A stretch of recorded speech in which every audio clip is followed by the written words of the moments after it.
Itu perempuan kenapa main tampar-tampar aja sih? Aduh, merah banget. Sakit ya, Al? Tanya mama seraya mengusap pipiku. Lumayan, Mah. Kenapa gak balas tampar lagi sih? Di sana banyak orang, Mah.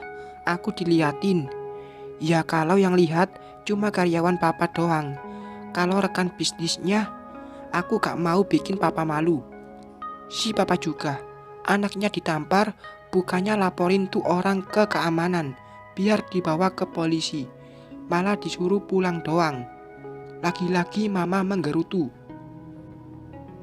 Papa mana tahu kalau dia nampar Alina. Yang papa lihat waktu dia dorong Alina saja. Nggak tahu cerita awalnya gimana. Kan sekarang udah tahu cerita sebenarnya. Tindak dong. Ma, sudahlah. Aku menengahi perdebatan mama dan papa. Bukan sudah-sudah, Al. Kebiasaan. Itu kekerasan namanya. Bisa kok dipidanakan.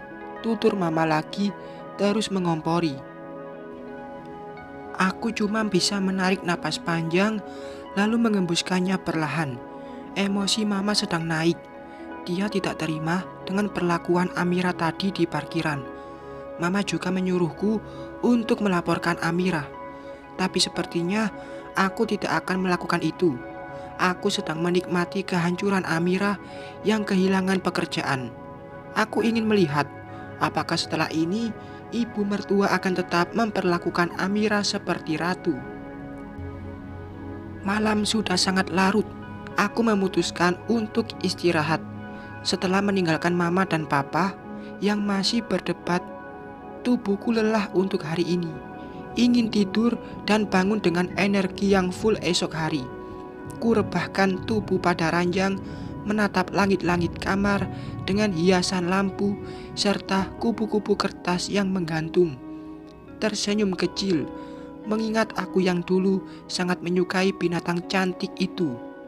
Tidak ada yang berubah dari kamar ini setelah aku tinggalkan 5 tahun. Semua perabotan masih tertata rapi di tempatnya, seperti pada saat aku masih gadis dulu. Perlahan mata ini aku pejamkan, menikmati kantuk yang mulai menyerang. Suasana rumah pun sudah sepi. Mungkin penghuni lain sudah terlelap, termasuk putriku yang tidur di kamar sebelah. Sejak berada di sini, dia sudah kuajarkan tidur sendiri. Meskipun kadang dia masih ingin tidur bersamaku. Prang! Allahu Akbar! Aku terlonjak kaget saat mendengar suara nyaring di bawah sana, seperti benda jatuh, lebih tepatnya seperti kaca pecah. Mata yang tadi sudah mulai terasa ngantuk, kini terbuka lebar. Aku beringsut turun dari tempat tidur, lalu keluar dari kamar. Apa tadi, Bi? Tanyaku dari tangga. Di bawah sana, Bibi berjalan dari arah kamarnya. Tidak tahu, Neng. Seperti suara kaca rumah. Aku sepemikiran dengan Bibi. Mama dan Papa serta Bang Aldi dan istrinya keluar dari kamar mereka masing-masing. Sama denganku, mereka pun terkejut mendengar suara tadi. Mama sampai bergetar antara takut dan kaget. Kami berjalan bersama ke ruang tamu untuk melihat apa gerangan yang terjadi. Papa dan Bang Aldi berjalan terlebih dahulu, sedangkan kami para wanita mengekor dari belakang. Ya Allah, pekik Papa saat melihat kaca rumah ruang tamu yang pecah berserakan. Ternyata benar, suara itu berasal dari rumah kami. Aku memegangi dada, merasa tidak percaya dengan apa yang aku lihat sekarang. Bang Aldi mengambil batu yang dibungkus kertas di bawah gorden. Ia membuka kertas tersebut dan nampaklah sebuah tulisan yang bernada ancaman. Awas kau, Dinata Wiratmaja, akan aku hancurkan keluargamu satu persatu. Ya Allah, Pak. Tubuh Mama semakin gemetar membaca ancaman dari orang yang tidak kami ketahui siapa. Aku pun demikian. Dadaku bertalu-talu, merasakan takut dan khawatir, hingga tubuhku berkeringat dingin. Brengsek, Siapa yang berani meneror keluargaku? Ujar Bang Aldi geram. Seketika pikiranku melayang pada Amira dan Baskoro. Mungkinkah mereka yang melakukan ini? Dendamkah mereka pada papa karena telah diberhentikan dengan tidak hormat? Papa menyuruh Bik Narsi untuk mengambilkan ponsel miliknya. Kata papa, ia akan menelepon polisi serta keamanan perumahan tempat kami tinggal. Selang beberapa menit, keamanan datang dan diiringi suara sirine polisi. Aku serta keluargaku keluar dari rumah untuk menemui mereka. Tetangga yang mendengar adanya polisi, mereka pun datang melihat apa yang terjadi di sini. Mbak Alina, ada apa? Tadi ibu mendengar suara kaca pecah. Tanya tetangga rumahku. Itu bu, ada yang lempar batu. Ya Allah, teror, ujar wanita Tambun berkulit putih itu seraya melihat ke arah kaca yang sudah berserakan. Polisi menanyai papa mengenai kronologi kejadian dan waktu kejadian. Satu dari mereka pun memotret serta memvideokan kaca yang berserakan di lantai untuk bukti. Aku menyuruh Bik Narsi membuatkan minuman untuk tamu yang datang. Sementara aku masuk ke dalam rumah ingin melihat Safa. Pikiranku masih terus mencari siapa dalang di balik teror itu. Tapi otakku tidak menemukan orang lain selain Baskoro dan keluarganya. Tidak ada lagi musuhku saat ini selain mereka. Jangan ikut campur, Bang. Aku tidak mau kamu kenapa-napa. Kaki yang melangkah hendak ke lantai 2 harus terhenti saat mendengar suara Kak Rindu dari ruang makan. Aku mengurungkan niat untuk pergi lantai atas, lalu berdiri di ambang pintu ruang makan. Bagaimana aku akan diam saja jika yang diancam adalah keluargaku? Itu urusan papa. Jangan masuk ke dalam masalah papa. Nanti kamu malah celaka. Sudahlah, biarkan saja. Palingan juga itu perbuatan karyawan papa yang dia pecat. Pokoknya besok kita pulang ke rumah. Jangan lama-lama tinggal di sini. Aku tidak mau ikut celaka, ujar Kak Rindu lagi.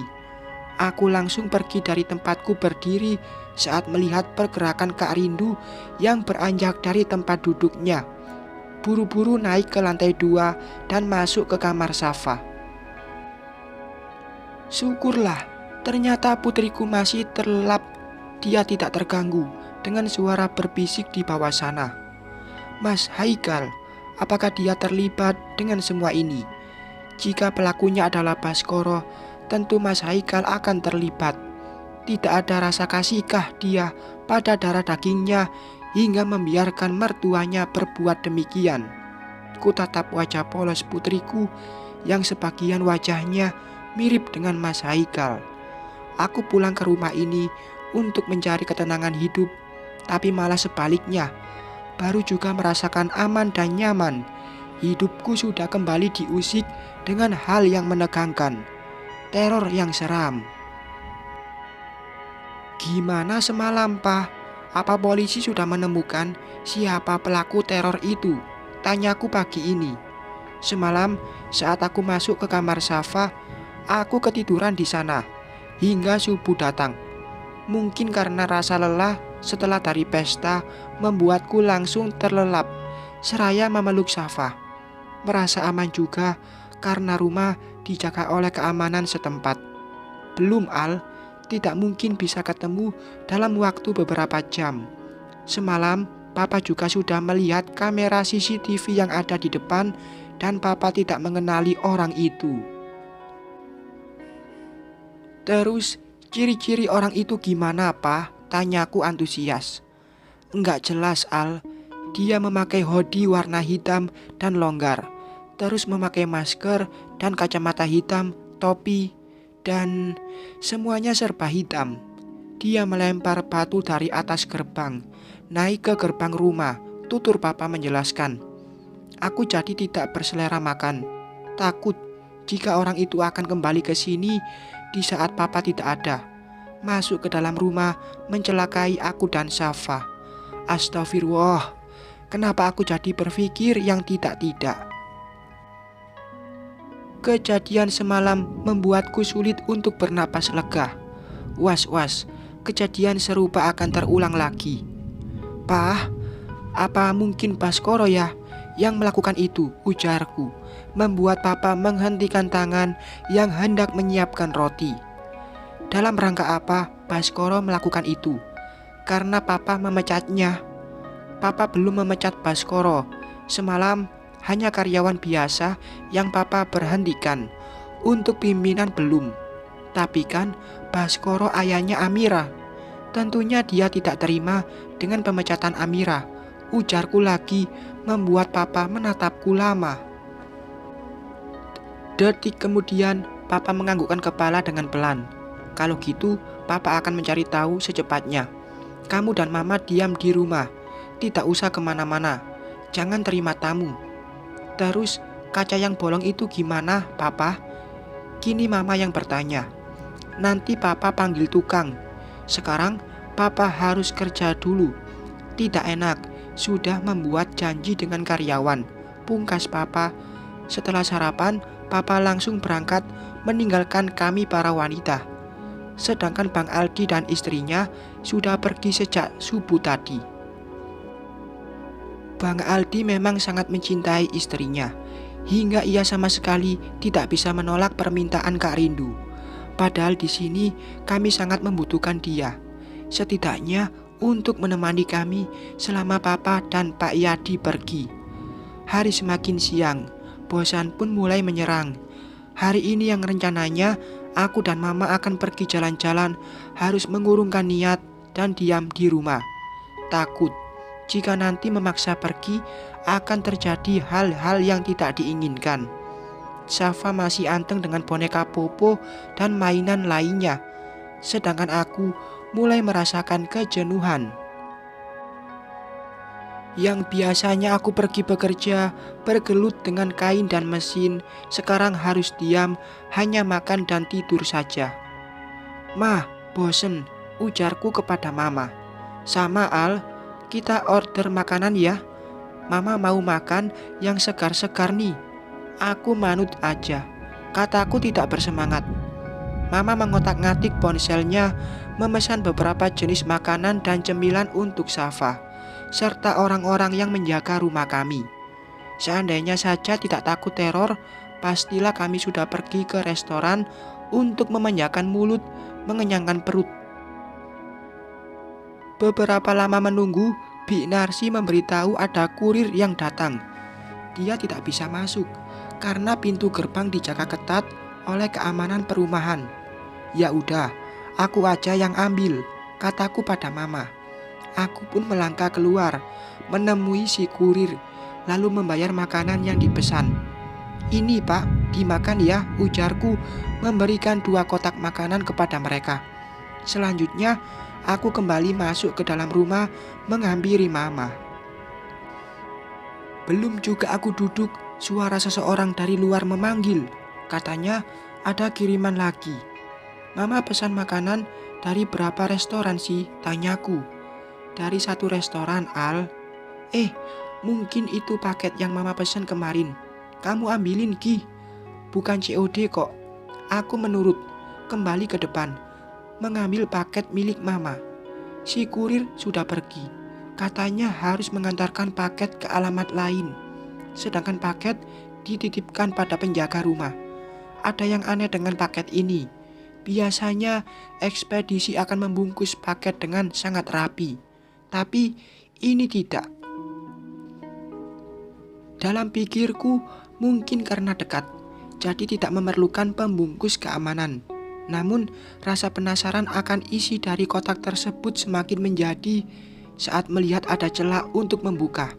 Tutupnya pun longgar, hanya diikat pita di atasnya.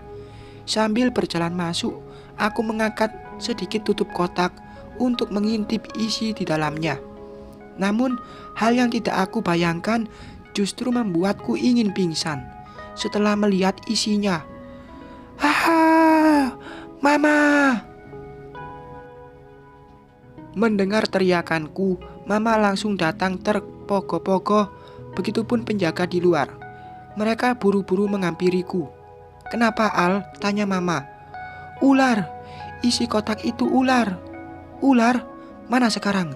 salah satu penjaga bertanya padaku. "Ke sana, ke samping sofa." Aku menunjuk kemana perginya hewan itu. Sumpah demi apapun, aku sangat shock setelah membuka kotak tadi. Tanganku refleks menjatuhkannya, hingga ular itu merayap ke sembarang arah. Dua penjaga langsung mencarinya. Aku begitu ngeri saat ular itu keluar dari persembunyiannya dan merayap menghindari tangkapan dua pria serta Bik Narsi yang memegang gagang sapu.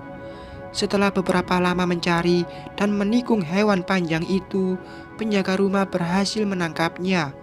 Mereka langsung membawanya keluar untuk dibuang.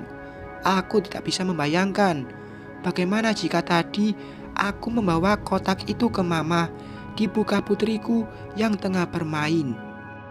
Bersambung.